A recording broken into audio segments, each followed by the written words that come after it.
the world of gaming, the odds can be shifted in the player's favour once they obtain a certain power-up. However, rewards like these are better if they aren't immediately available. When players know they have to work their butt off to obtain these accolades, it makes the experience far more gratifying. However, games also need to be careful not to present these gifts just moments before the credits roll. Because I'm Si for WhatCulture.com, and here are 10 awesome video game rewards that came too late. Number 10, Special Harness, Stray. Stray centres around a cat who must navigate through a cyber city while solving puzzles, interacting with AI and avoiding hostiles. Throughout our furry friend's adventure, he'll stumble upon hidden memories, giving players a glimpse into how this futuristic world works. Though the memories usually give off a blue glow, there are a couple that are less visible, making it quite difficult to locate them all. But if the feline protagonist manages to find every one of these elusive memories, his black harness can be replaced with a multicoloured strap. To be clear, this unlockable is purely cosmetic. It doesn't offer any bonuses or abilities. Nevertheless, its colourful aesthetic is a cool way to constantly remind players how all of their hard work has paid off. Also, it's way better to look at a Buzz Lightyear-like harness rather than a boring plain one. Annoyingly, this new apparatus can only be unlocked in the very last section of the game. If there was a New Game Plus option, fans would be beaming with joy to see the adorable kitty wearing this fancy outfit from the beginning. Alas, that's simply not the case. Number 9, Mayan Armor, Assassin's Creed 4 Black Flag. In Assassin's Creed 4, the player takes control of Edward Kenway, a pirate who sails across the Caribbean Sea, hoping to find resources to take down the Templar Order. Throughout his quest, the young buccaneer can upgrade his weapons, his tools, and most importantly, his ship, allowing it to withstand assaults from enemy frigates, brigs, and schooners. While Edward explores the islands, he'll come across structures known as the Mayan Stele. By locating all 16 monuments, he'll be rewarded with Mayan Armor, which is bulletproof. This gift initially sounds like a godsend, since trigger-happy soldiers is a constant problem during stealth and raid missions. However, Edward acquires the Mayan Armor so late into the story mode there are barely any missions left where it proves helpful. Black Flag's climax is an epic sea battle, with warships blasting Edward's vessel from every direction. Whether or not Edward is wearing his trusty garment isn't going to help withstand the might of all those cannonballs. Especially because the final section involves Edward climbing a series of walls in an observatory. His Mayan Armor is once again totally useless. Number 8, the Hintbook, Fallout 2. Although Fallout 2 has plenty of coveted artifacts, all of them pale to the Hintbook. Father Tully in New Reno offers this booklet to the Chosen One once certain requirements are fulfilled. Using the Hintbook yields 10,000 experience and increases all skills to 300%. Better still, it can be used infinitely, offering 10,000 experience every time. Even if the Chosen One is underpowered, he'll be godlike in no time after picking up this relic. If that sounds too good to be true, that's because it is. The Hintbook only becomes available after completing the main campaign. If it was available from the get-go, players could have won in 1/3 of the time. The Hintbook itself teases how pointless it is, with the in-game description stating, well, this would have been good to have at the beginning of the goddamn game, and you know what? They're right. But because the Hintbook would have made the Chosen One overpowered beyond belief, it's understandable why this item wasn't available sooner. Since there's little need for it after beating the Enclave, its inclusion feels like a troll move from the developers. Number 7, Rodin, Bayonetta 3. After completing Bayonetta 3, new goodies are added to the shop, including the Platinum Ticket. Because this coveted coupon costs a whopping 999,999 seeds, Cereza must perform an unreasonable amount of grinding to afford it. After purchasing the ticket, the gun-heeled witch will be challenged by Devil Rodin, the Infinite One. By defeating this fallen angel, he'll become summonable in combat. However, beating this super boss is a nightmare. He moves at dizzying speeds, launching untelegraphed attacks that require inhuman reflexes to dodge. His magnetic assault is so devastating it can drain a full health bar in one go. Just to make things less fair, all items are off limits during the bout. This means that Cereza and her allies can't heal, boost their stats, or revive when they die, which will happen a lot. Technically, Rodin doesn't have to be beaten since he can be purchased from the shop.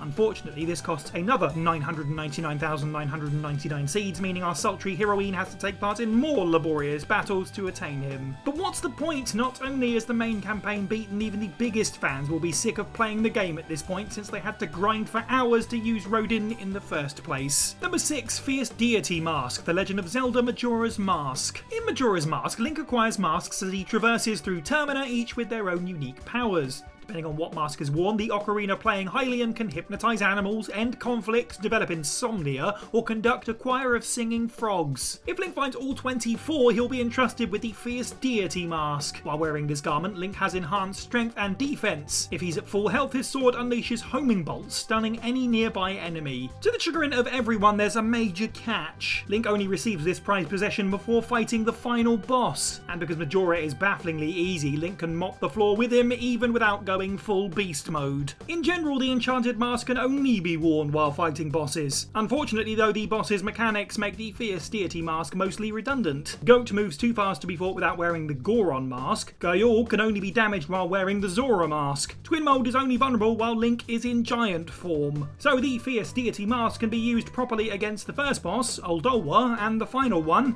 and that's it. Number 5, Legion, Mass Effect 2. Due to Mass Effect 2's fantastic world building, characterization and social interaction, BioWare's Cosmic Shooter is often hailed as a masterpiece. Having said that, there is a gripe surrounding Legion that bothered a lot of fans. Although this Geth robot is a helpful companion and has a cool design, it's his character development that stands out. His observations about humanity, the soul, and existence itself never fails to be fascinating. These discussions may not always move the plot forward, but they're guaranteed to leave players with plenty of food for thought. That's why it's a pity how Legion doesn't become a squad mate until the Reaper IFF mission is completed, which leads directly into the final section. Also, performing this mission runs the risk of human sacrifices unless nearly every loyalty mission has been completed, delaying Legion's introduction further. By exploring the game's files, unused audio samples can be found of Legion in earlier missions, proving the android was meant to appear sooner. Because of how well Legion resonates with players, it's strange why the devs didn't include him until the end. Number 4, skip to the final boss, Mega Man 7. After defeating the 8 robot masters in Mega Man 7, the Astro Boy-inspired android Rock will enter Dr. Wily's fortress, which is split into 4 parts. Not only is each of these sections challenging, it concludes with possibly the hardest final boss in the original franchise. Even if Rock is armed with every upgrade, coming out on top against the maniacal scientist is unlikely. But it gets worse. If the player loses and wants to try again, they have to punch in a password. Annoyingly, the password has Rock start from the beginning of the fortress. Although this is standard in Capcom's platforming series, it seems unfair with Mega Man 7 due to how particularly punishing it is. Luckily, there is a way to face Wily straight away. By inserting a specific code, the Blue Bomber will bypass the entire dungeon save for the last section. Unfortunately, the only way to access this code is by defeating Wily. However, why would anyone want the code to beat the game if they've already beaten the game? Obviously, the password is freely available nowadays thanks to the internet, but that wasn't the case when Mega Man 7 launched for Super Nintendo, since this code was only available after it wasn't needed. Number 3, Prowler's Prophet, Skyrim. By completing particular side quests in Skyrim, certain perks can be attained. Depending on which perk is unlocked, the Dragonborn can upgrade magical armor and weapons, pickpocket with ease, or dramatically boost dagger attacks. Another highly desired perk is the Prowler's Prophet, making it easier to find money and valuable gems. Using this ability, our anonymous warrior can fill their wallets effortlessly, allowing them to buy anything they desire. If only it was that simple. To reap the benefits of this perk, the Dragonborn must locate the 24 stones of Baron Zaya, which are strewn across the map. After finding these mystical pebbles, a crown, and speaking to Vex, the Prowler's Prophet will be up for grabs. Just as players are about to go and plunder every cave and ruin, they'll realise that they already have. Players will be so far ahead in the main campaign by this point, they should have all the weapons and artifacts that they realistically need. Had the perk been available earlier, it would have been less tedious to scavenge for loot, but since it's found after the Dragonborn has more money than they can already spend, the Prowler's Prophet is basically worthless. Number 2, 100 Lives, Super Mario 64. In Super Mario 64, the Mustachio Plumber needs to collect 70 of the 120 Power Stars to save Princess Peach. Although this is a reasonably easy task, finding them all is no picnic. Some Power Stars can only be attained by collecting 8 red coins or 100 regular coins, which can be tedious and time-consuming. Several stars are infamously difficult to find, such as Wing Mario over the rainbow, Blast to the Lonely Mushroom, and Wall Kicks will work. Also, every star in TikTok Clock and Rainbow Ride is infuriating. After receiving a 100% completion rating, Mario will gain access to a cannon that blasts him onto the roof of Peach's castle. While there, Mario will bump into the adorable Dino Yoshi. So what does Mario's egg blasting buddy do? Does he give his oldest friend an awesome power-up? Will Mario get the chance to ride on his sidekick's back like the good old days? No, instead Yoshi gives Mario 100 lives before running away. In a way, this encounter feels like a cruel joke. Yeah, those 100 lives would have been handy earlier, but not after everything is done and dusted. Also, Mario goes back to having the standard 5 lives once the game is reset, making Yoshi's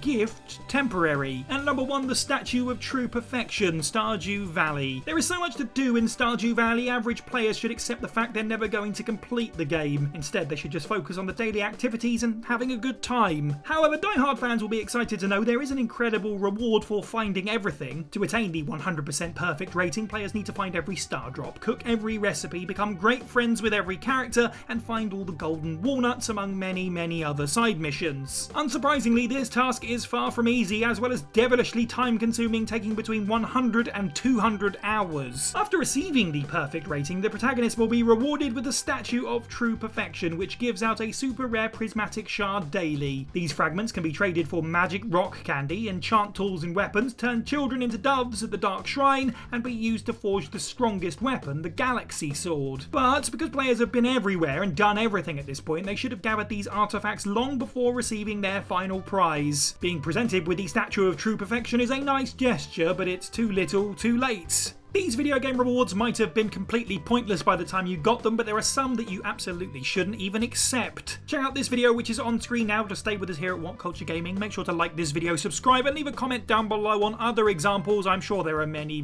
more. Head over to whatculture.com for more content every day. I've been Si for WhatCulture, and have a good week.